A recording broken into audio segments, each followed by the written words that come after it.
Hi, Susan. Thanks so much for joining us. Good morning. Do you, Good evening. Good evening and good morning to you. Thanks so much for being here. Do you maybe want to give your screen share just a test run there? Sure. I'll end mine and you can put yours up. So I'll stop that share and you should be able to share yours now, hopefully. It says host disabled attendee screen sharing. Okay, I will just turn that function on now.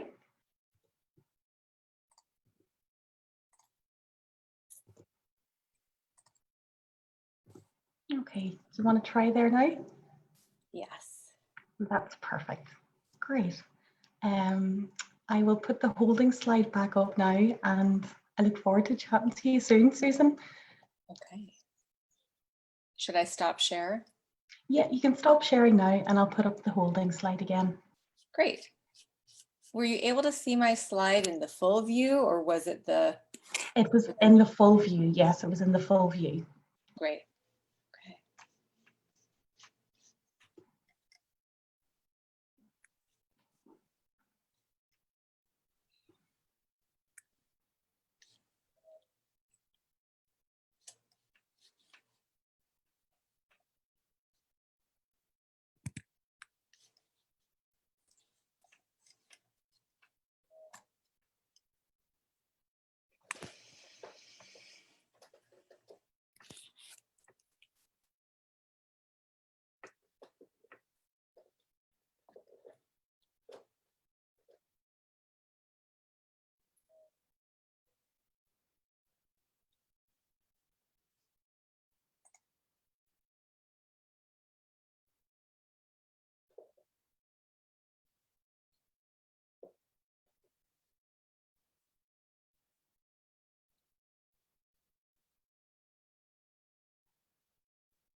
Good evening, everybody.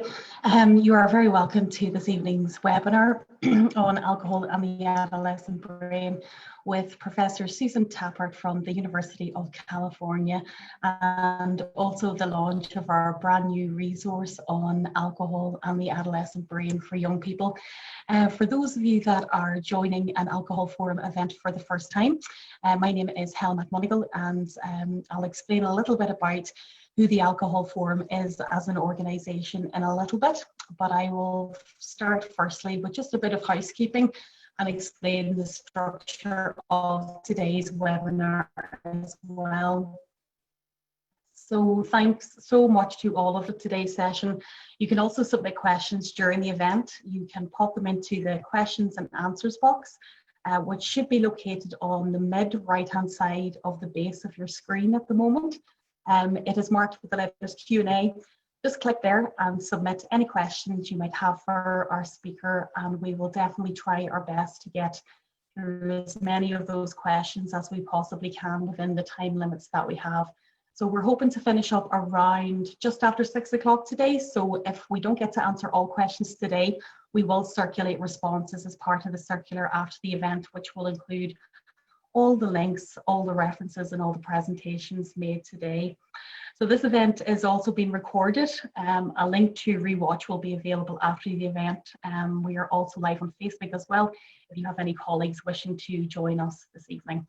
If you're new to the Alcohol Forum, we are a national organisation, and we really work to challenge and reduce alcohol-related harms across the island of Ireland, and we support people impacted by their own or another person's alcohol use. So we offer a range of supports for young people, individuals, families and communities, and we do that by working in partnership with many other amazing statutory and voluntary organisations to try and bring about change for those most impacted by alcohol harm.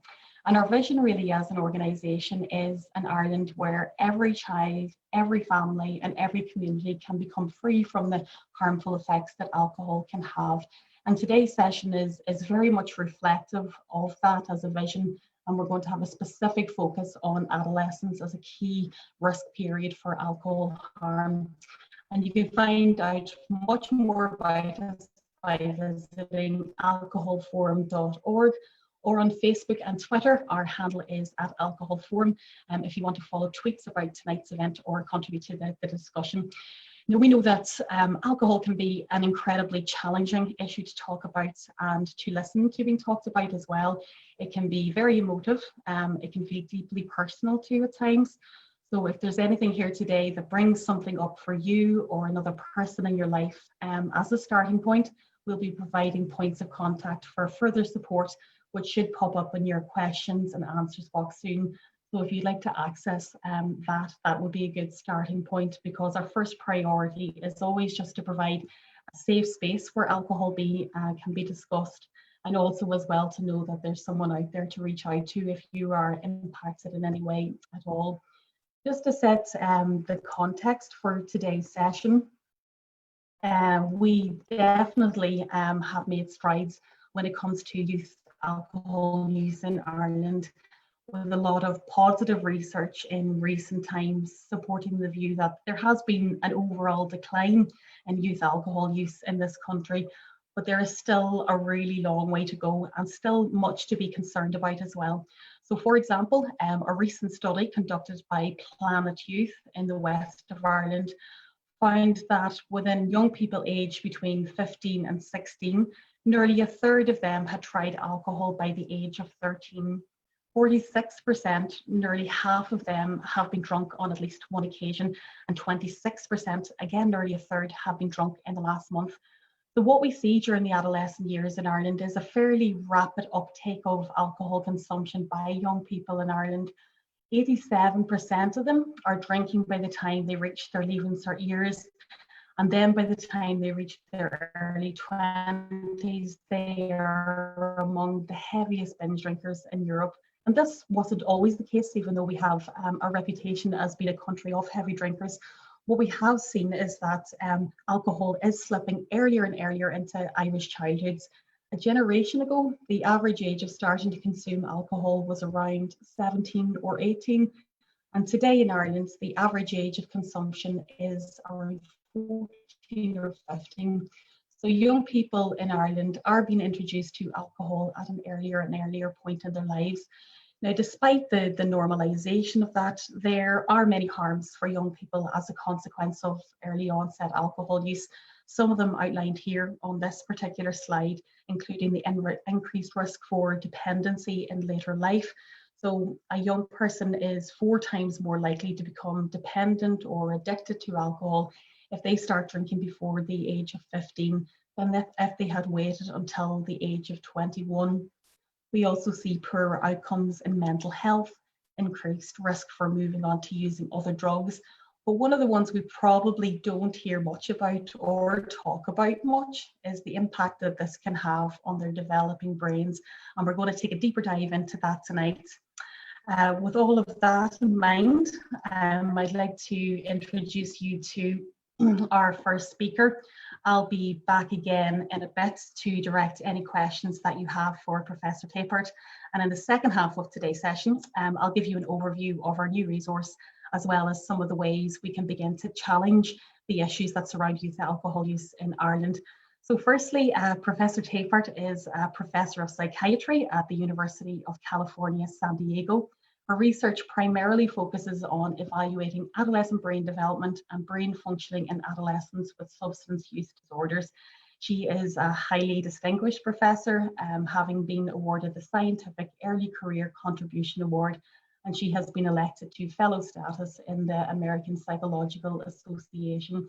So we are most delighted to hand you over now to the very capable hands of Professor Susan Tapert. Thank you so much, Helen. Good evening, everybody, and welcome to my home in San Diego. I'm going to just take a moment and put my slides up here for you. Okay, can you see my slides all right? We can. Great. Okay, thank you so much for your time this evening. I'm going to talk with you about our research findings, looking at the influence of alcohol use on brain development in young people in particular. And make sure I can advance myself. Okay, so talk a little bit about what is a typical adolescence in terms of brain development, the influence of alcohol on that brain development, and then some suggestions about treatment. So what is a typical adolescence? We usually think of adolescence as being roughly ages 12, or the onset of puberty, and on through about 20 and maybe even to 25 when the brain is done with its particular maturational processes that occur during the teenage years, and people are kind of fully grown and developed. Just a quick background about the brain. We all have a white matter and gray matter in our brain. This is an MRI from looking the top down, and this is another MRI picture looking from the side at the brain. And you can see that the white matter shows up in white here. It's the connective tissue in the brain. And the gray matter is kind of where the activity occurs, where the thought processes occur. White matter and gray matter develop at a little bit of a different rate during the adolescent years. And actually what happens with gray matter during adolescent years is that it kind of sculpts and refines and becomes a bit smaller across these teenage years. So from kind of age 12 through 20. And it's thought that unnecessary connections and material kind of dissipate so that you have a more functional, refined, and efficient system. And you can see in this graph, this is size of gray matter for several hundred individuals in one of our research studies, the blue being the males, the red being the females, and the gray matter is kind of reducing a bit over time. The white matter in a healthy adolescence is increasing over time. And this helps information relay within the brain to be more efficient. And this is how often adults are able to reason through things more quickly and come to decisions a bit more easily than a younger child. So these are some of the things that we're looking at when we're looking at what happens to somebody who's starting to drink during this time in life.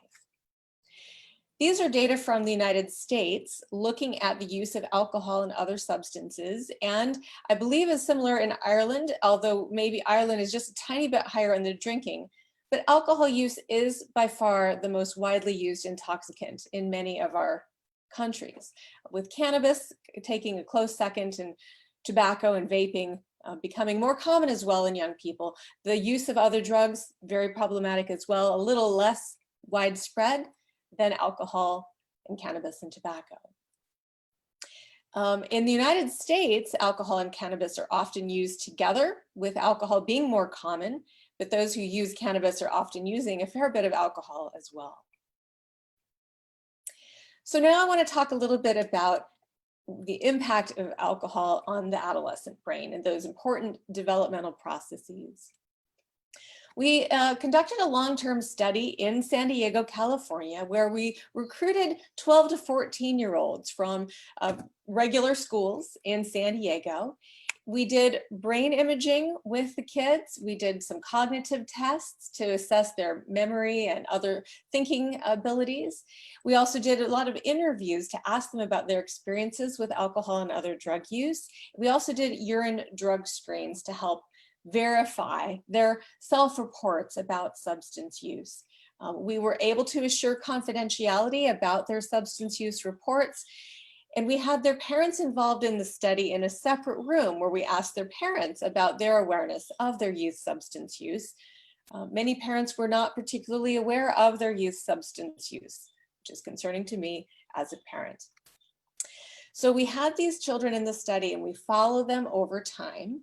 And over time, some kids remained non-substance users. They were all non-users at the beginning of the study.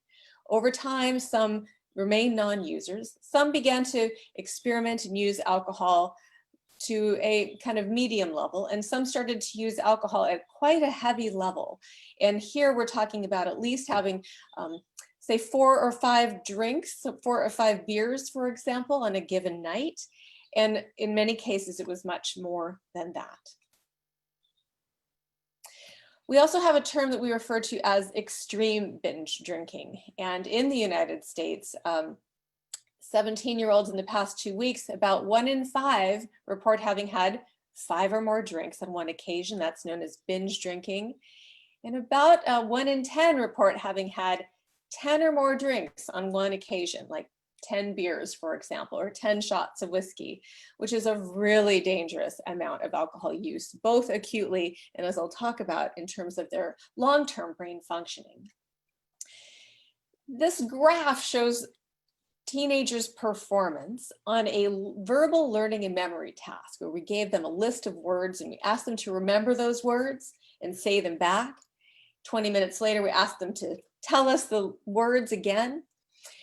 And despite that, all the groups of kids performed the same on this task when they were about age 12 and hadn't started to drink yet. Over time, when they were about 17, those who had started to engage in binge drinking, having 10 or more drinks on an occasion, performed much worse. That's why the black bars in the graph are a lot lower. They could not remember as many words. The binge drinkers who were having 5 or more drinks on an occasion didn't do very well either. They're in the darker gray lines. And those moderate drinkers, we didn't see very much effect. Those were kids who maybe had 1 or 2 drinks, maybe once a month at the most. So this made us feel very concerned about the influence of having high levels of alcohol use at one occasion for young people whose brains are still developing. We also wanted to see how this might influence teenage girls, perhaps differently than teenage boys. And there's about an hour of different kinds of cognitive tasks that we had all of the kids do in our study, the boys and the girls. And we gave them the same kinds of tasks each year when they came in for their study participation.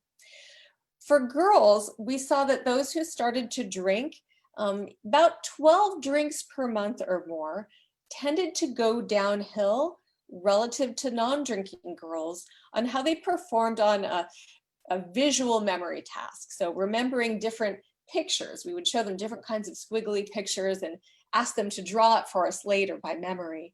And those girls who started to drink 12 or more drinks per month started to decline in that ability, whereas those girls who drank not at all or very rarely increased in their ability on this kind of a task.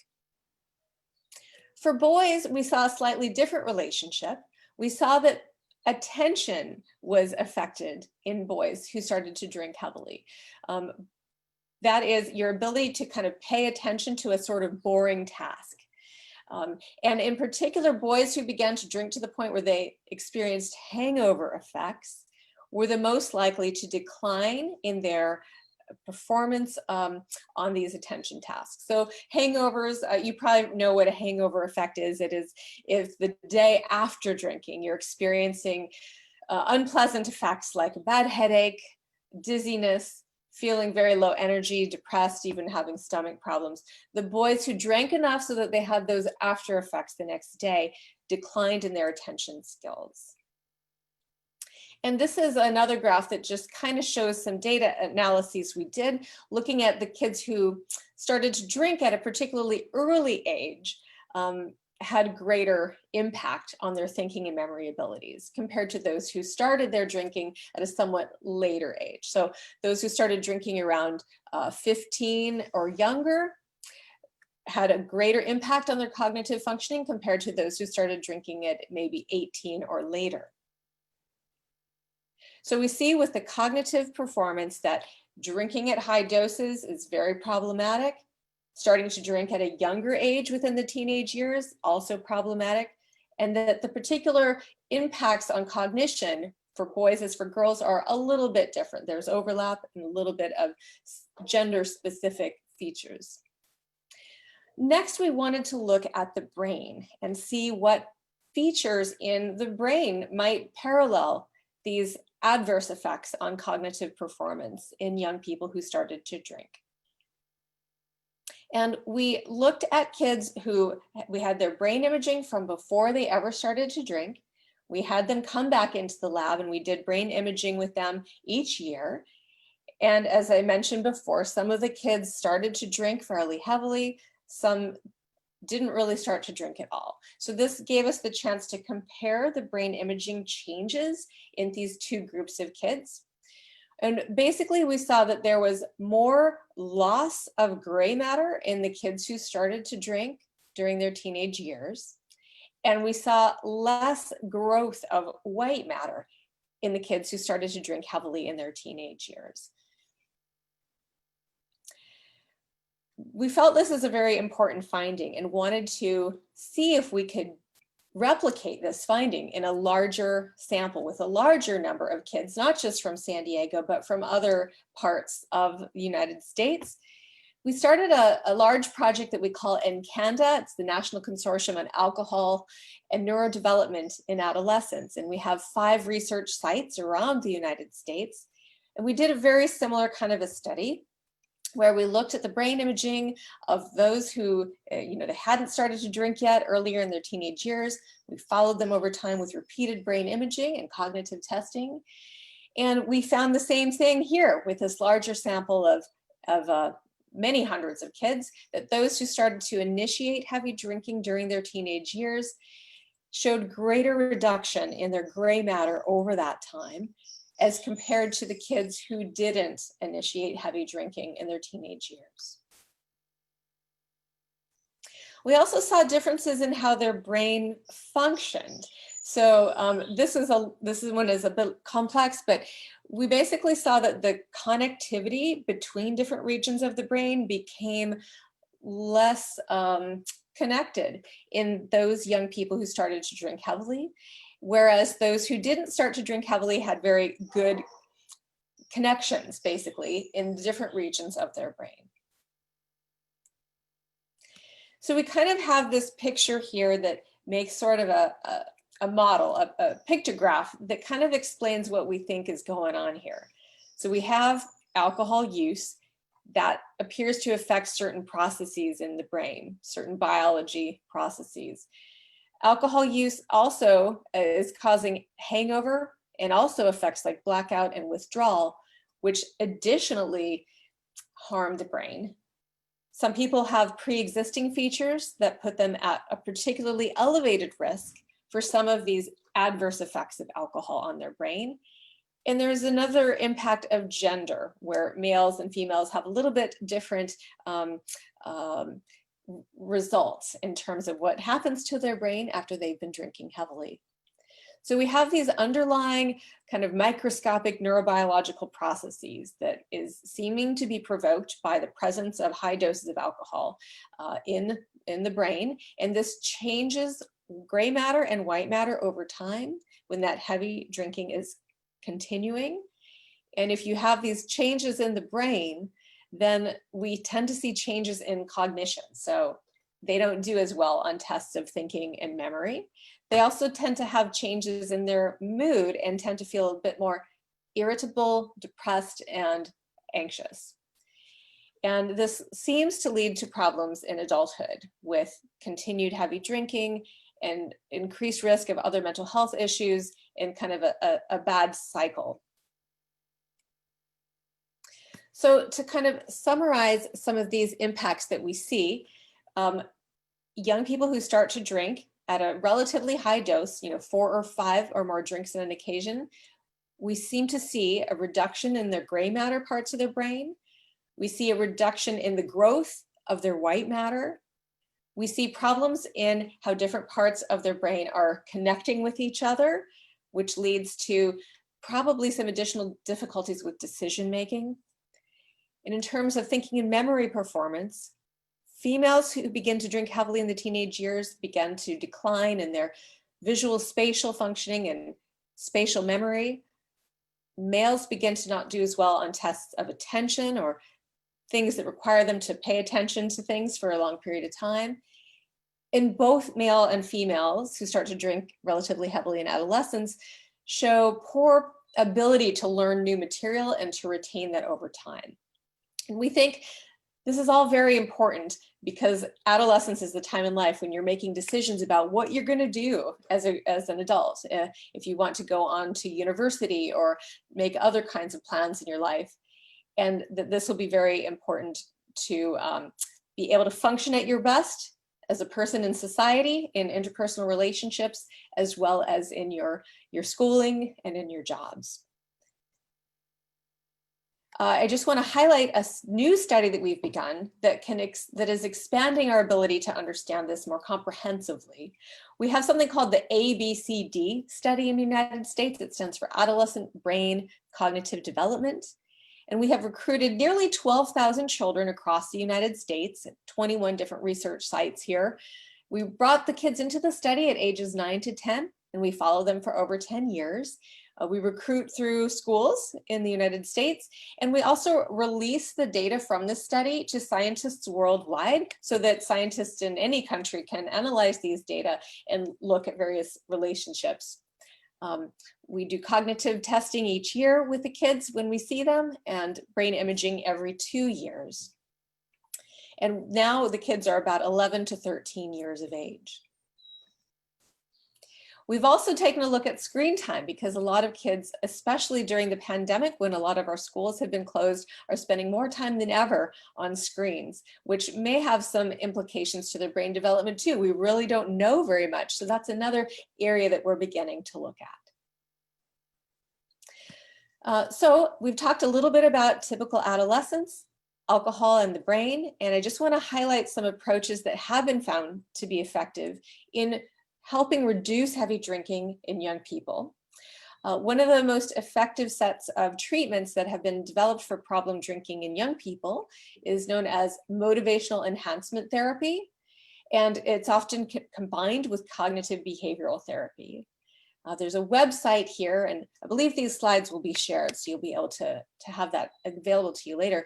But this was a treatment developed by Yiffer Kaminer here in the United States, and it consists of typically 5 roughly hour-long sessions with adolescents, where the therapist helps the youth develop motivation, setting some specific goals around their alcohol, other substance use, as well as life goals, developing alcohol or marijuana refusal skills, actually practicing situations where they might be offered alcohol or marijuana or other substances, and how to avoid that and how to comfortably get out of that situation. Talking about skills for enhancing social support and pleasant activities, and then planning for how one would handle emergencies, emotional distress, and building coping skills. So I just want to acknowledge support from the United States National Institutes of Health and my research lab back here in San Diego, and thank you very much for your time. We'll look forward to answering some questions.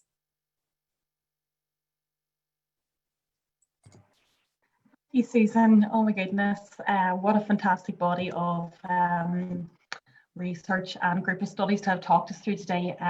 There's definitely a lot of food for thought there, a lot to digest, and I suppose it really highlights for me again just how vulnerable to brain harms young people are, and how important it is to support young people to delay the onset of alcohol use and other substances as well that you mentioned there, given the impact that it can have on their brain health and their mental well-being. There's been some really good engagement within our question and answer section, which I suppose is a testament to what an eye-opener some of this information can be.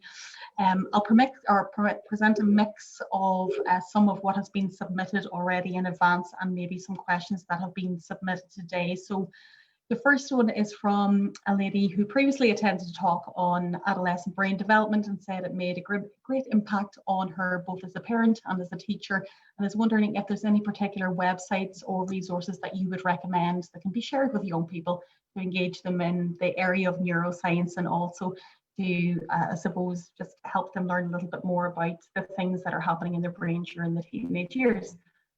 Yes, there are a few. Should I paste them into the chat dialogue? Would that make it easy for people to see the? Yeah, that would be great. Thank you, Susan. Oh, let's see. Okay, I just typed some in. Are you able to see the 5 websites? I will have a look there now.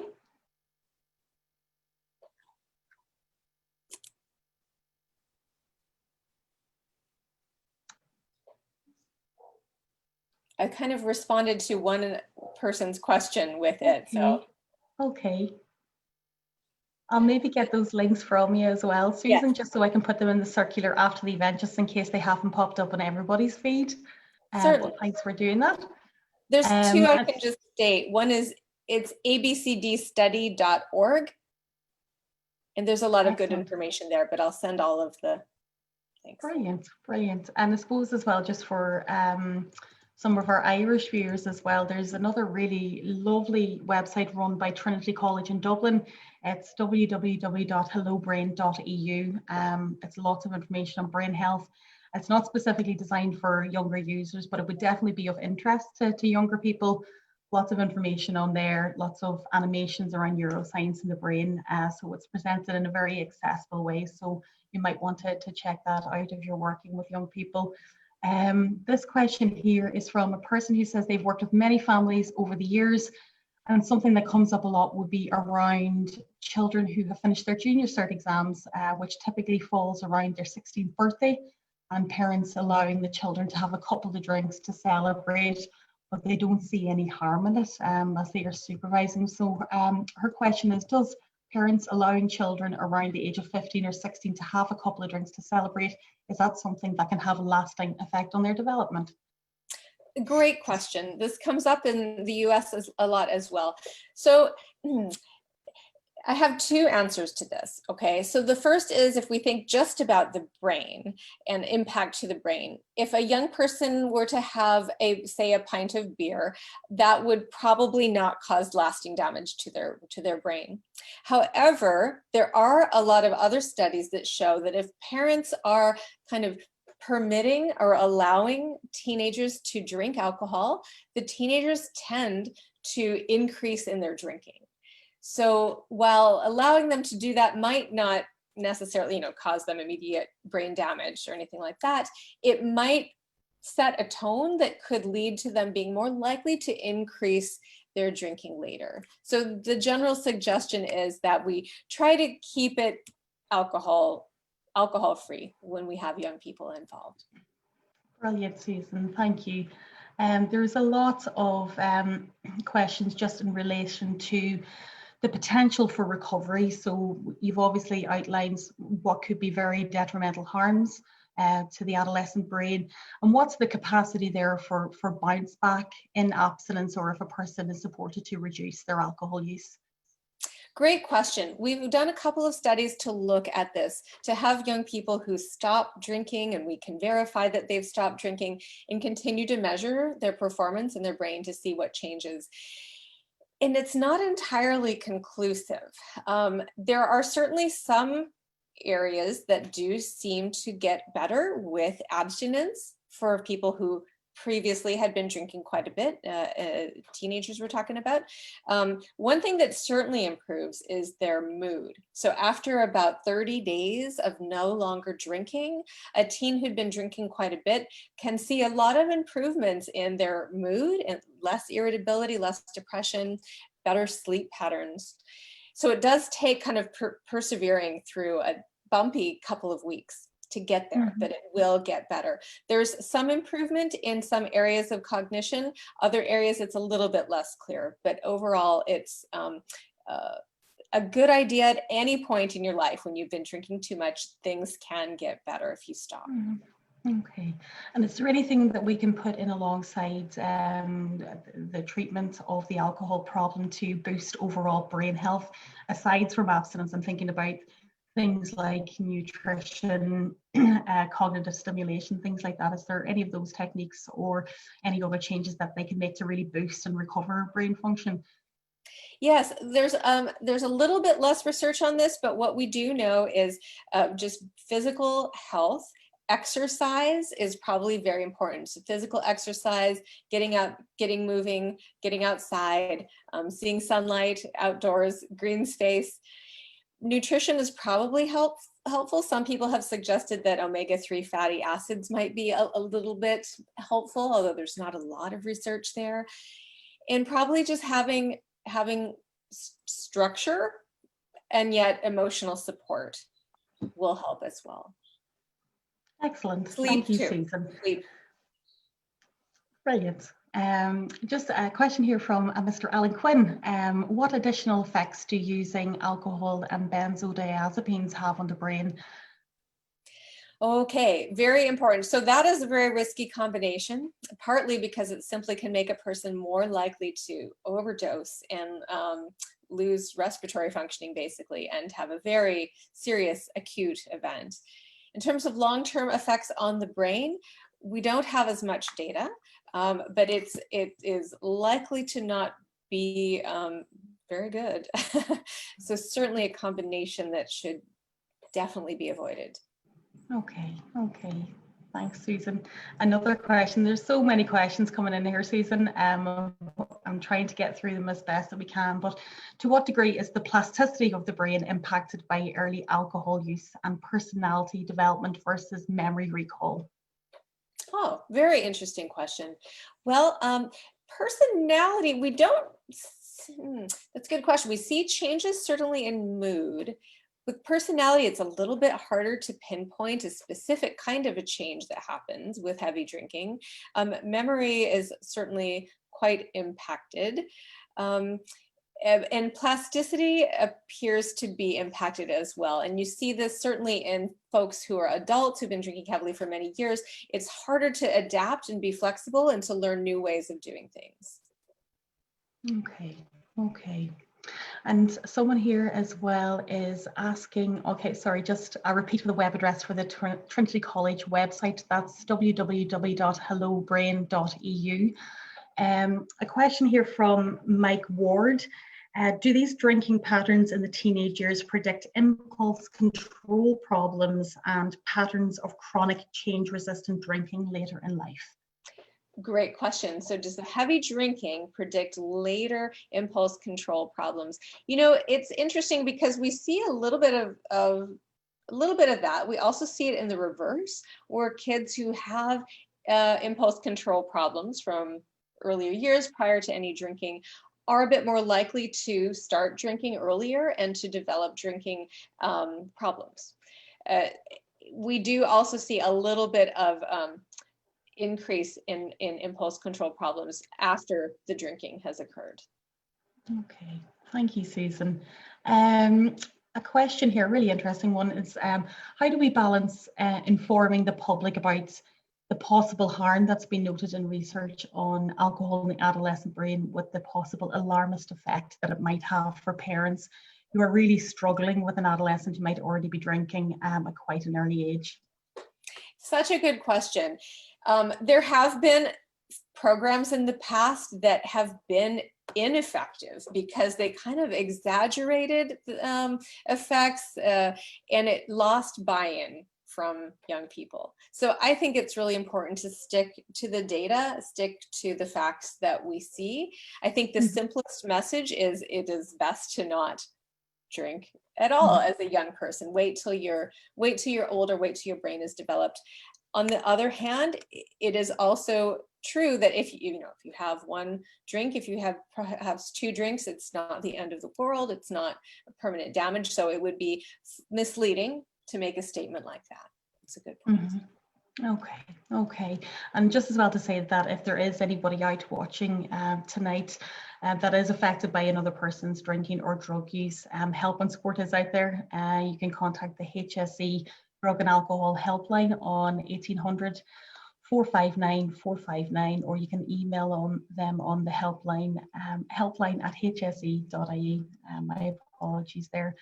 Another question here in relation to young people who may have intellectual disabilities like autism or fetal alcohol spectrum disorders, wondering if the effects of alcohol on the brain are even greater for them, given that they might be coming from a different baseline than other young people, and if so, then what we need to be thinking about in terms of prevention and support for these young people.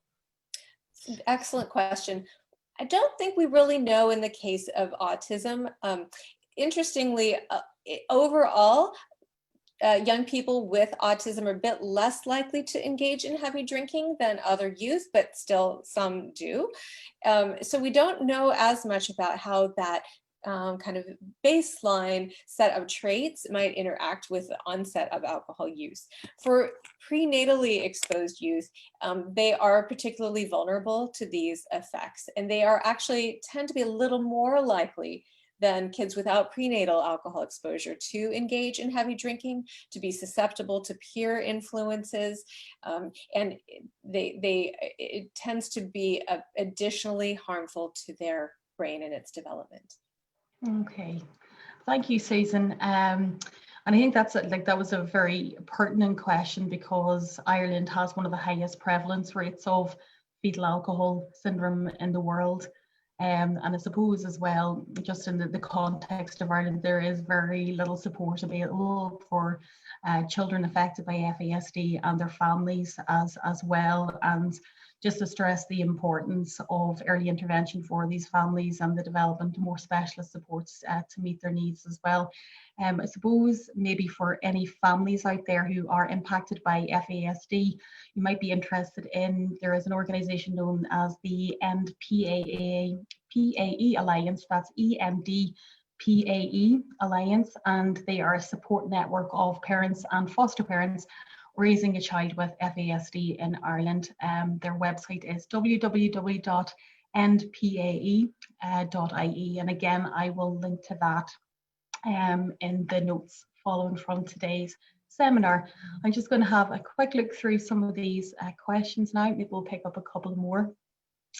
Can you say something about the acute childhood trauma and alcohol use and recovery, and what impact that might have on the brain? Great question. We have been looking at the impacts of trauma and alcohol use on youth, and it is an interactive effect in which the alcohol has a particularly harmful effect on these kids and their brains. Early trauma affects the brain as well. There's certain systems in the brain, especially the areas that respond to stress and emotion, that are the most affected for children who are exposed to trauma, to repeated stressors, and to abuse earlier in their life. They tend to be a little bit more likely to gravitate toward alcohol use, not everybody, but some, as a method of coping and as kind of maybe people that they're hanging around. And it is particularly harmful to their brains as well as their continued emotional development too. So we really want to try to protect those kids and make sure that they have a healthy environment. Absolutely, absolutely. Another question here, wondering if you could maybe say a little bit more about the effects of cannabis use on the brain. Yes, we study cannabis use in youth quite a bit here in California, and it has detrimental effects on young people. It is different than with adults. Young people who begin to use cannabis products tend to show particularly poor performance on their ability to learn and retain new information. There's also impacts on their mood and their sleep. And the good news is if they stop after about a month of not using any more cannabis, these effects return to normal. Great, that's good to hear. Susan, there's a lot of questions and answers there for you. So what we'll probably do is just to say thank you so much for your time today. That was a really enjoyable presentation, and just on behalf of myself and the Alcohol Forum, thanks so much for joining us all the way from San Diego. We know you're a very, very busy lady. If you did have time to look through the questions and answer section in the questions and answer section, then that would be great. And we'll look forward to chatting to you again, Susan. Thank you so much. Wonderful. Thank you all so much for your time and your attention and your excellent questions. I'll try to get to some more of these. Great.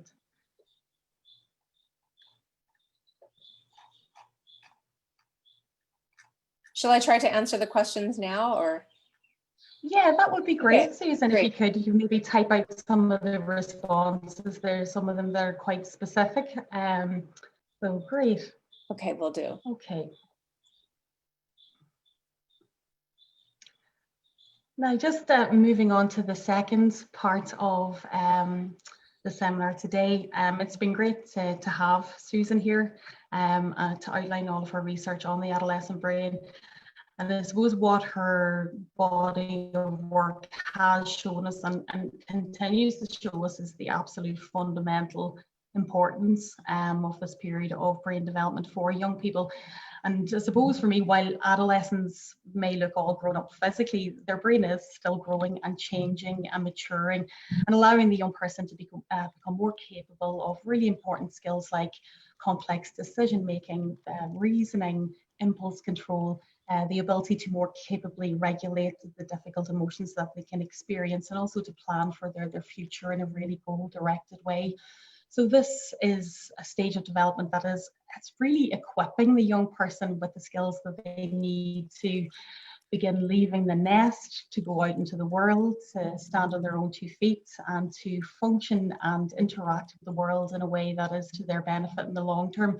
And these brain changes really, they represent the laying down of the supporting hardware and mechanics to allow these things to happen. So, you know, I believe that this is a very under-recognized and undervalued period of development, and it makes sense that as parents and as services that we would work to, to really support and to really enrich the environment in such a way that really promotes this stage of brain development and supports and protects the brain from harm within this age group.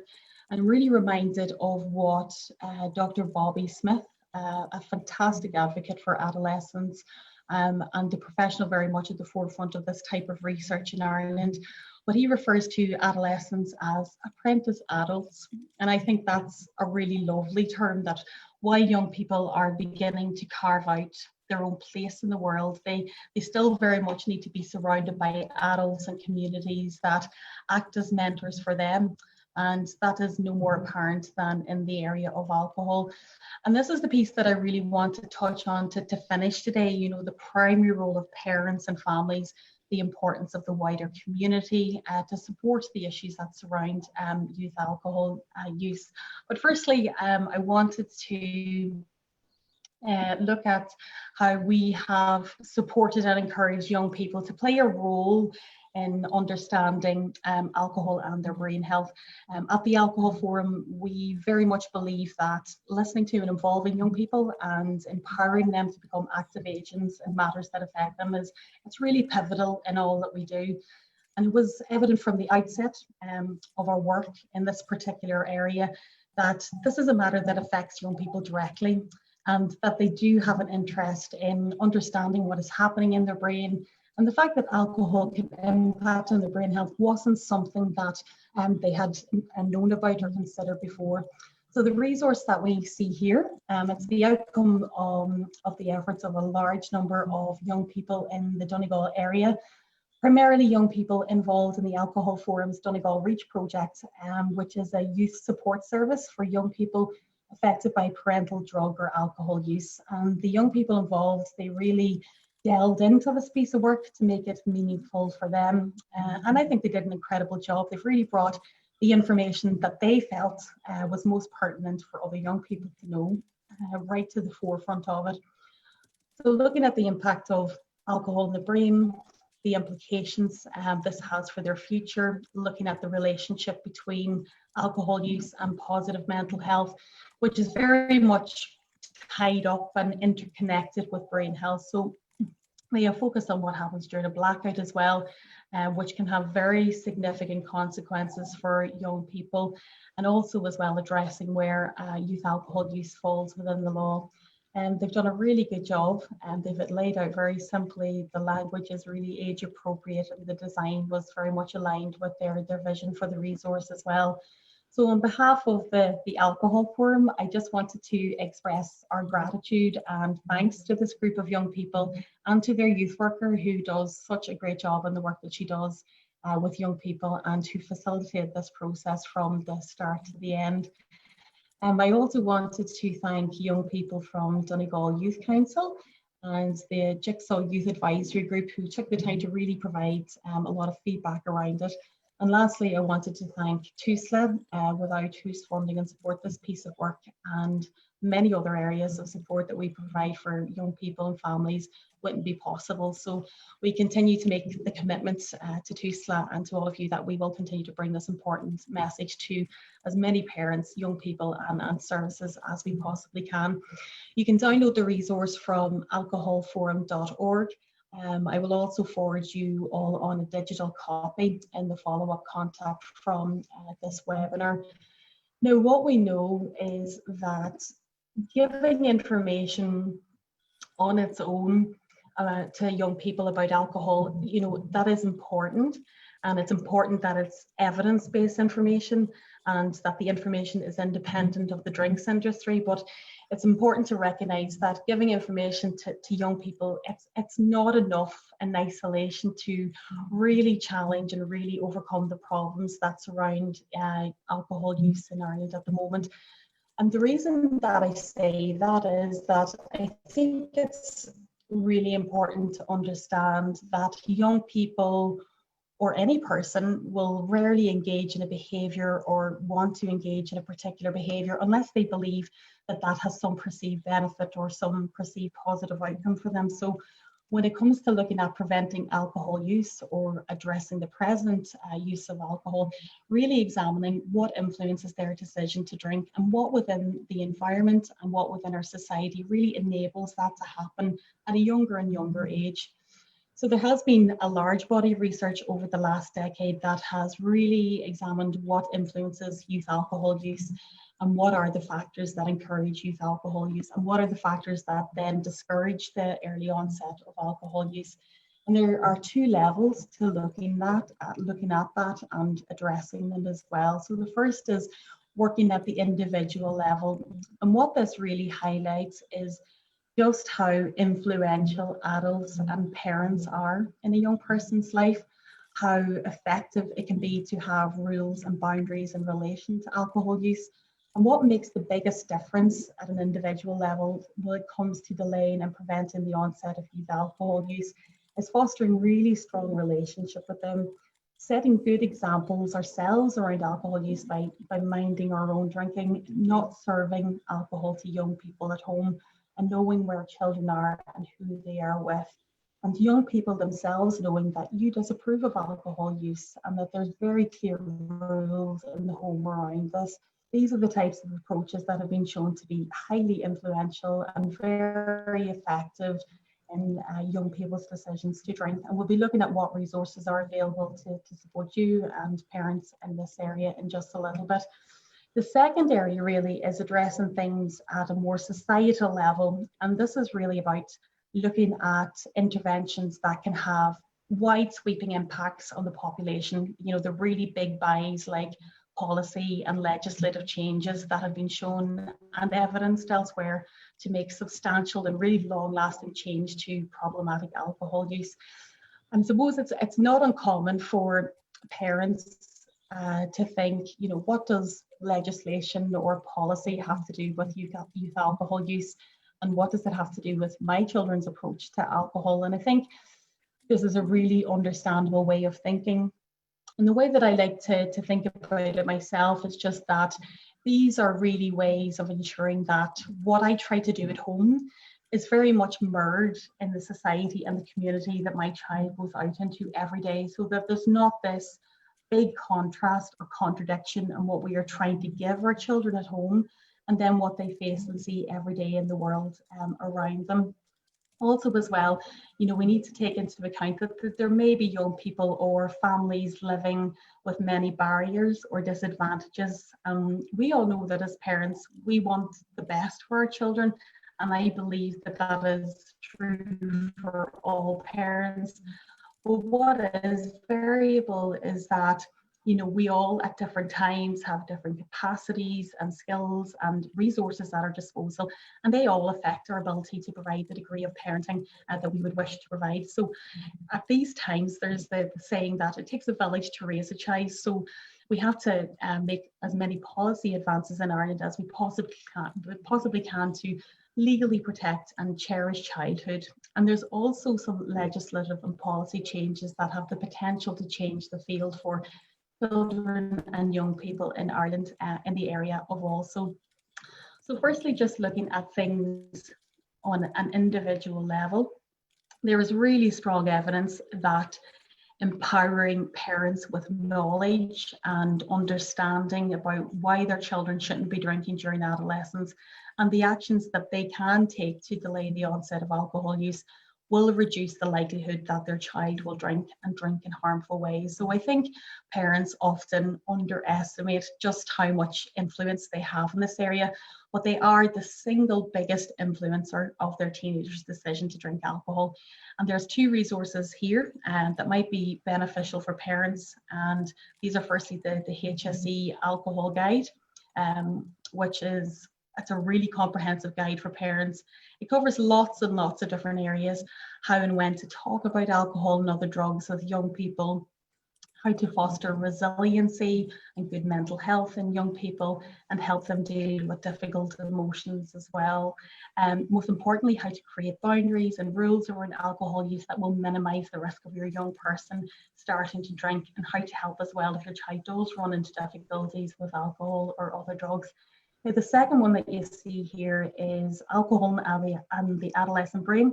It's a guide for parents and for youth workers. And this really takes a deeper dive into brain health and brain development in adolescence. You know, how the changes occurring in the brain during this time can really impact on a young person's feelings, their behavior, their approach to the world. And it looks at how we can navigate these changes as parents, talk about them with young people. Some golden rules for communicating with young people, and it really enforces a lot of the best practice parenting when it comes to preventing and delaying the onset of alcohol use.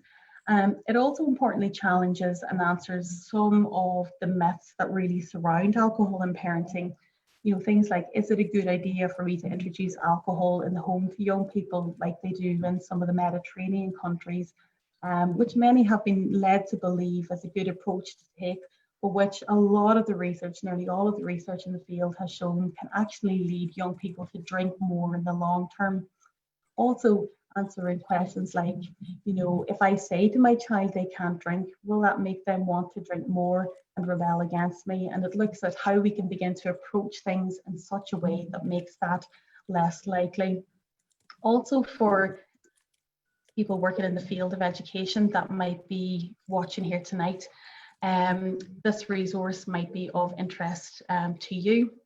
It's a resource and a training program called Know the Score. It's the first national evidence-based resource on alcohol and drugs for senior cycle students aged between 15 and 18 years. And it's been approved for use by the HSE, the Department of Education, and it's full of very interactive and very experiential teaching methods, and it helps teachers address alcohol or drugs within the SBHE program.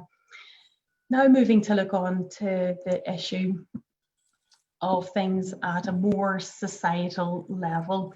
And one of the most crucial and historical changes our government in Ireland has made in recent times is the Public Health Alcohol Act. And this legislation treats alcohol misuse as a serious public health problem, and it ensures that it's regulated effectively with a really particular focus on protecting children and young people from alcohol harm. And it has done that by prohibiting alcohol advertising in transport stops, stations within 200 metres of schools, creches and playgrounds. It prevents alcohol advertising in cinemas when a movie has been shown that is directed towards people below the age of 18. And it prevents alcohol advertising in sports areas during a sporting event that, and in particular, those events aimed at children.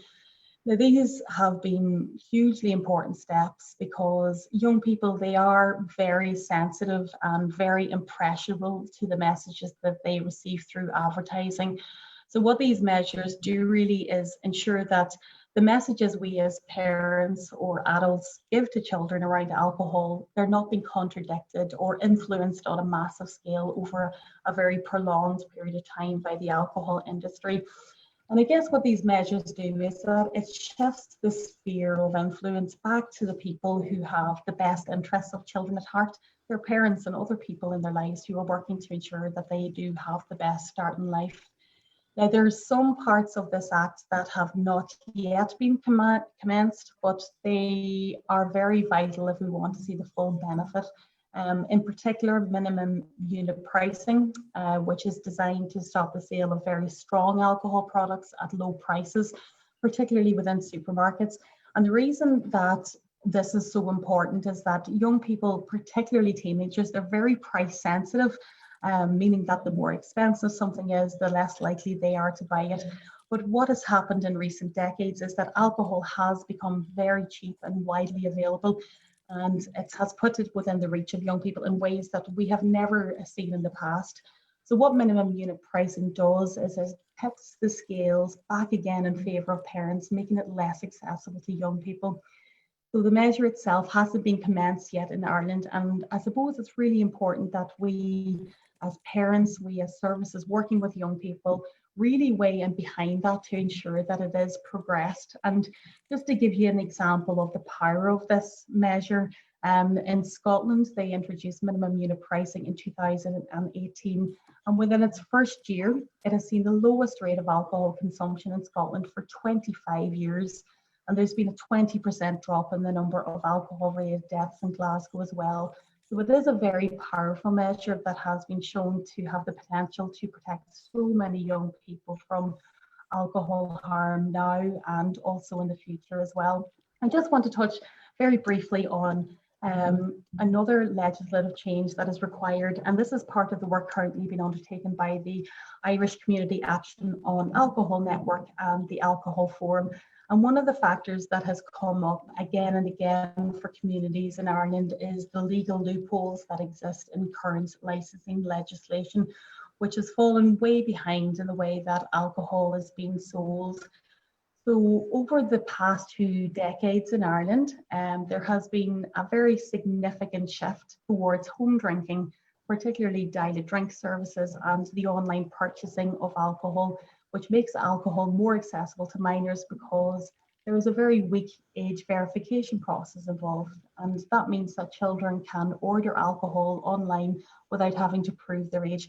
And this is the purpose of the Deliver Change on Drink Deliveries campaign by the Community Action on Alcohol Network to really ensure that those legal loopholes are closed. And you can find out a bit more information about that particular work by following ICANN on Twitter. I'm also very aware that we have limited time today, and I just wanted to bring your attention to some of the trusted sources in relation to alcohol at the moment. I know if you're working with young people, there is such a large array of information available on alcohol out there, particularly on the internet, and it's really difficult to know which information is best. And the ones recommended presently in Ireland are askaboutalcohol.ie from the HSE alcohol programme, www.drugs.ie. And additionally, you might be interested in information provided on alcoholforum.org and Alcohol Action Ireland, alcoholireland.ie. Lastly, I just wanted to say a few words about the contribution of Dr. Bobby Smith in this area. He is our own homegrown Irish expert based in Dublin, and he has been a fabulous advocate for adolescents, both in relation to the adolescent brain, but also as well in relation to research and policy development in this area. And I'll send you out plenty of information on his publications following on from tonight's webinar. That brings us quite close to the end of today's session, and we're just on time, which is good. It's getting to tea time. So thank you so much for joining us tonight. We've covered a lot of grounds in a very short piece of time, and it's in no way a comprehensive piece either. You might be interested in some other upcoming webinars from the Alcohol Forum. There will be one on alcohol in school policy, which will be of interest to those working in the field of education, alcohol and the workplace, which will be of interest to all employers, whether that be in the public or the private sector, alcohol and online marketing. So this will take a deeper dive into issues surrounding the internet and virtual spaces, the data collected on young people by the alcohol industry and how we need to respond to it. And there will also be an event probably later in August on alcohol and the rights of the child, which looks at how alcohol relates or acts as a barrier to the realisation of the rights of the child in Ireland. So definitely do stay tuned for more information around these. Thank you so much for your time tonight, and thank you in particular to Susan for joining us this evening and for all of the expertise that she has shared in this particular area. I know that trying to find a time that took into the account the time difference between the States and Ireland, time might not have suited everybody. So if people have juggled things to join us here tonight, thank you so much. I will be in touch with all of you again shortly with all of the links to tonight's recording, all of the resources mentioned. And if you have any feedback on tonight's webinar that you would like to share with us, you can pop it into the questions and answers box now, or you can drop us a line on info@alcoholforum.org. But for now, I would like to say thank you, stay safe, and have a lovely evening, everybody. Take care. Thank you so much. It's a pleasure, a great pleasure to talk with you all. Thank you, Susan. Thanks. Bye-bye.